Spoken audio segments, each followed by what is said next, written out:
বর্ণে গন্ধে ছন্দে গীতিতে। নমস্কার, আমি চন্দ্রিমা আর আমার চ্যানেলের একটি নতুন ভিডিওতে সবাইকে জানাই অনেক অনেক স্বাগত। আজ 4ঠা মে, আজ অয়ন্তিকার বিদায়, তার সাথে সাথে ভোটের রেজাল্ট, আবার তার সাথে সন্ধ্যেবেলা রয়েছে ওর আজকের বউ ভাত। সব মিলিয়ে আজকের খুব সুন্দর একটা দিন এক কথায়। যেহেতু ওর আজ বিদায়, তো বিদায়ের আগে যেসব নিয়ম কানুন গুলো থাকে তো সেই সব করা হচ্ছে। তো প্রথমে হলুদ মাখানো হবে, তারপর কলা পুকুরের মধ্যে স্নান করানো হবে। এখানে তেমন একটা আলাদা কোনো নিয়ম নেই, ওই যে আগের দিনকে যেমন ভাবে হলুদ মাখানো হয়েছিল তো সেই রকম ভাবেই হবে, কিন্তু এইবার হবে বরের ওপরে টর্চার বা বরপত্রের উপরে টর্চার। আর সত্যি কথা বলতে অনেক দিন পরে এত কাছে দিয়ে একটা বিয়ে বাড়ি দেখলাম, বিয়ের নিয়ম কানুন দেখলাম, খুবই ভালো লেগেছে। ছোটবেলায় তো কবে দেখেছিলাম তার তো ঠিক ঠিকানা নেই বা আমার মনেও নেই। আচ্ছা, এখানে ওদের হলুদ মাখানো এসব কমপ্লিট, এইবার নিয়ে যাওয়া হচ্ছে যে ওদের কলা পুকুরে স্নান করানোর জন্য। আর বরের বাড়ির থেকে যে কজন যা এসছিল না, কেউ ওখানে পাত্তা দেয়নি যখন কলা পুকুরে স্নান করানো হচ্ছিল। ওরা বুঝতেই পেরে গিয়েছিল যে এখানে থাকলে খতরনাক। বরপত্র ছিল, ওনাকে তো গোবর কাদা এইসব তো মাখানো হয়েছে, যাদেরকে যা কাছে পেয়েছে তো তাদেরকে তো কাদা গোবর জল মাখিয়ে তো ভূত করে ছাড়া হয়েছে। আজকের দিনটাই তো আনন্দ, পরের দিন থেকে আর কেউ তো ওদেরকে কাদা বা গোবর জল দিতে যাবে না। যাই নতুন যারা বিয়ে করবে একটু সাবধানে থেকো আর প্রিপেয়ার্ড হয়ে যেও যে এইরকম কিছু একটা তোমাদের সাথে হতে পারে, বিশেষ করে বরদের ক্ষেত্রে বলছি,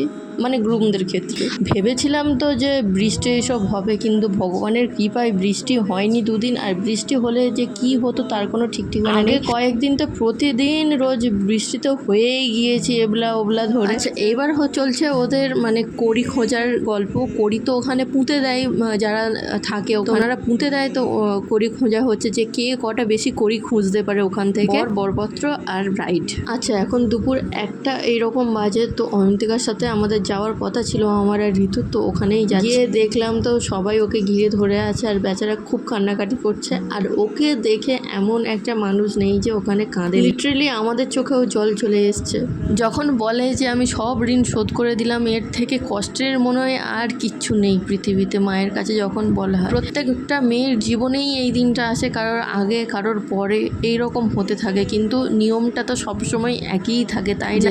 সব কিছু ছেড়ে তাকে পরের বাড়ি চলে যেতে হবে, গিয়ে তাদেরকে আপন করে নিতে হবে। তো এই তো বার হয়ে পড়েছি, অনেক তো কান্নাকাটি করছে ও। যতই কাছাকাছি বিয়ে হোক আর যতই ভালোবাসা করে বিয়ে হোক না, নিজের বাবা মা ভাইকে ছেড়ে যাওয়ার কষ্টটা সব কিছুর থেকে আলাদা। এই তো ওদের প্রণাম করা হয়ে গিয়েছে আমাদের মন্দিরে। আমার পরাণে তারপর গাড়িতে উঠে গল্প করতে করতে বেশিক্ষণ তো লাগেনি, ওই 7-8 মিনিটের মতন লেগেছে। গাড়িটা আস্তে আস্তেই যাচ্ছিল, নাহলে এতক্ষণ টাইমও লাগতো না, কেননা আমাদের রাস্তাটা খুব একটা ভালো না, মানে ছোট রাস্তা, যার জন্য গাড়ি ধীরে ধীরে গিয়েছে। আর ওখানে যাওয়ার পরে তো ব্রাইডেরও শরীর খারাপ আর আমাদেরও মাথার যন্ত্রণা, মাথা ঘোরা আরম্ভ হয়ে যায় গাড়িতে বসে থেকে থেকে।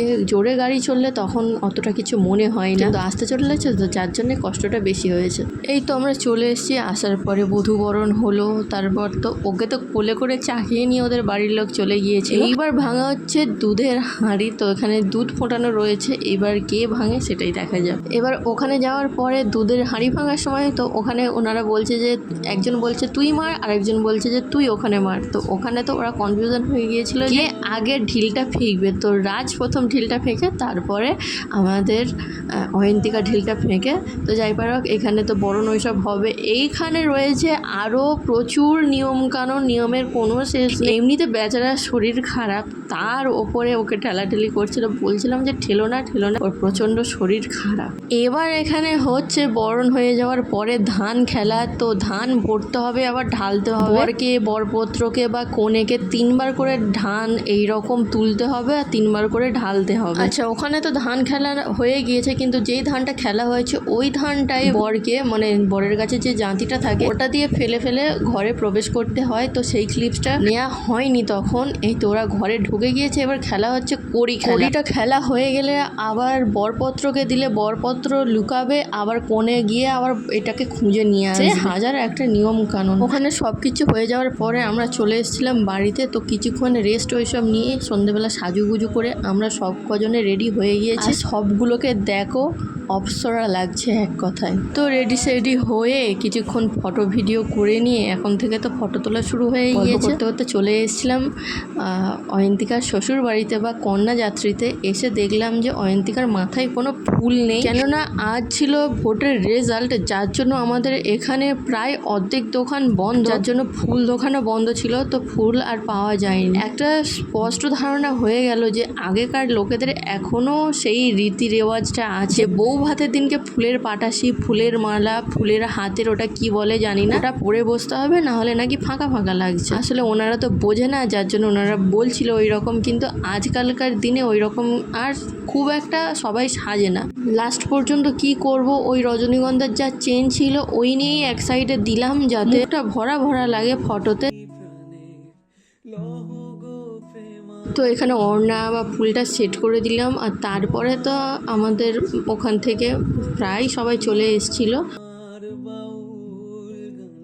এই 2 দিনই ওকে খুব সুন্দর লাগছিল। বিয়ের দিনকে একরকম লাগছিল, আর আজকে রিসেপশনের দিনকে অন্য রকম লাগছে, পুরো বারবির ডলের মতো। মা বাবাদের তো খাওয়া হয়ে গিয়েছে, তো মা বাবাদের কাছ থেকে কটা ফটো ওইসব তুলে নিয়ে চলে এসেছি। একটা ভিডিও করতে বাকি ছিল, সেই কটা করতে বেশি রাত করিনি, তাড়াতাড়ি খেয়ে নিয়ে বাড়ি চলে এসেছি, কেননা বাড়িতে আমার একজন রয়েছে যে চিল্লামিল্লি আরম্ভ করে দেবে।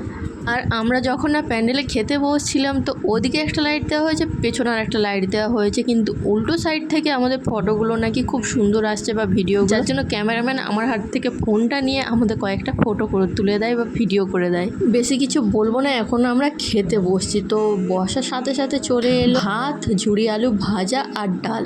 এই স্বাদের তো কোনো বিকল্পই হয় না। তো এখানেই খাওয়া শুরু, এখানেই খাওয়া শেষ। তো আমরা খাওয়া দাওয়া করে গল্প করতে করতে চলে এসেছি বাড়িতে। আর বাড়িতে আসার পরে ঠিকই এইরকম হালাতটা হয়েছিল। অল ওভার তো 2 দিন বিয়ে বাড়ি তো খুবই ভালো কেটেছে। 2 দিন বলাটা ভুল, তার আগে থেকে কেনাকাটা, মেহেন্দি করা, তোড়জোড় শুরু করা, সম্পূর্ণ খুবই ভালো কেটেছে। জানি না এর পরে কার বিয়ে হতে চলেছে বা কার বিয়ে এমন আনন্দ করতে পারবো। সত্যি বলতে এমনই অনুভব হচ্ছিল যে নিজের বাড়ির কোনো বোনের বিয়ে হচ্ছে, এমনই আনন্দ করেছি আমরা। যাই পারে হোক, আজকে ছিল এই ছোট্ট একটি ভিডিও। তোমাদের কেমন লাগলো অবশ্যই কমেন্ট করে জানিও। দেখা হচ্ছে পরের অন্য কোনো একটি ভিডিওতে। ততক্ষণের জন্য সবাইকে টাটা, বাই। আর যেতে যেতে চ্যানেলটাকে সাবস্ক্রাইব করে দিও।